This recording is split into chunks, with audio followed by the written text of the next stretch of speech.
Le Sénégal bientôt rebaptisé Makiland. Et un auto-hommage de plus.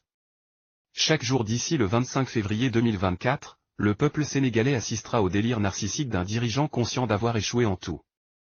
Des 197 pays que compte la planète, au cours de ce 21e siècle, Macky Sall est le seul président en exercice à rebaptiser lui-même des rues, des avenues, des boulevards, des hôpitaux en hommage à sa propre personne, et en hommage à son épouse de première dame. Il prend les devants car il sait que ses candidats larbins ne gagneront rien, et qu'aucun nouveau dirigeant issu de la vraie opposition ne pensera à lui rendre le moindre hommage. C'est donc pendant que c'est encore lui qui décide, qui signe les décrets, qui nomme et qui dégomme, que le 10 janvier 2023, à 2 mois de plier bagages car interdit de briguer un troisième mandat par une population en colère, Macky Sall nous apprend à travers le vers transhumant Aliou Sow, que l'école élémentaire Tafsir Aliou Morboy où il a appris à lire et écrire sera classée par force site historique. Le 3 janvier 2024, à moins de 2 mois de plier bagages car interdit de briguer un troisième mandat par une population en colère, Macky Sall nous apprend avoir décidé de rebaptiser par force un centre hospitalier régional en hommage à son épouse Marième Faye Sall.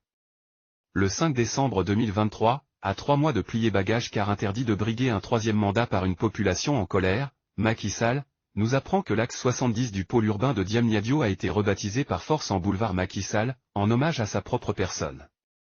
Le 24 novembre 2023, à 3 mois de plier bagages car interdit de briguer un troisième mandat par une population en colère, Macky Sall nous apprend qu'il s'est intronisé Grand Lantoro, un chef qui règne sur 7 pays de la sous-région, malgré l'absence de confirmation officielle de ces pays, malgré l'absence de participation de ces pays à la cérémonie à part Madame Oumou Salsek, maire de Goudam, Mali.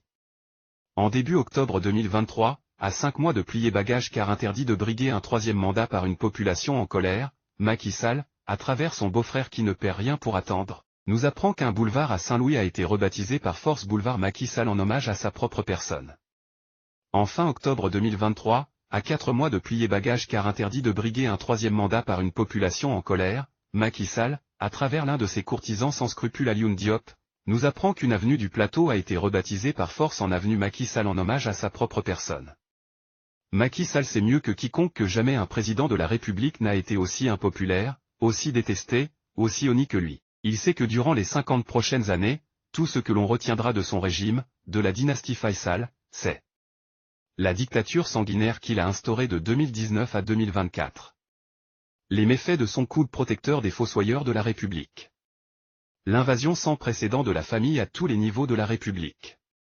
La promotion des antivaleurs, des insulteurs, des manipulateurs.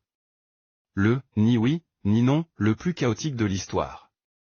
Les différents bains de sang entre mars 2021 et juillet 2023, 80 innocents tués. Le refus d'arrestation des assassins de ces 80 jeunes innocents. Le record de jeunes manifestants blessés, mutilés, torturés entre mars 2021 à juillet 2023. Le record de jeunes citoyens noyés dans les océans en tentant de fuir sa dictature. Le record d'emprisonnement de journalistes, de chroniqueurs. Le record de prisonniers politiques, de prisonniers d'opinion. La censure, les coupures de l'Internet, le blocage des réseaux sociaux. Le record de procès politiques et de parodies judiciaires. La déliquescence de l'état de droit. Les refus de l'État d'appliquer des décisions de justice. Les refus du Conseil constitutionnel d'appliquer ses propres jurisprudences. Les refus de la Cour suprême d'appliquer ses propres jurisprudences. L'invention d'une règle électorale ridicule validant des listes de suppléants sans titulaire. La libéralisation du pillage à grandes échelles des ressources publiques. L'aggravation du chômage, passé du simple au presque triple. L'aggravation de l'inflation, passé du simple au quintuple. Le recul dans tous les classements mondiaux, IDH ou RSF, démocratie, corruption etc., la partialité sans précédent de la DGE, de la Sénat, de la CDC. Les quelques infrastructures dont ils se targuent n'atteignent pas 5 000 milliards en valeur réelle, sur un budget cumulé en 12 ans de 50 000 milliards passés entre les mains de ces gouvernements. Cela renseigne du niveau de pillage et de surfacturation. Il sait aussi que tout ce que l'on retiendra de la première dame, ce sont des vidéos montrant ses pas de danse au moment où le sang de jeunes citoyens coule à flot dans les rues et hôpitaux du Sénégal. Macky Sall n'a certainement pas encore fini ses provocations. Il est capable de rebaptiser par décret le Sénégal en Makiland, ou en Amadouland du nom de son fils car il semble que chacun doit avoir sa part d'hommage avant de débarrasser le plancher. Marvel Ndouaye.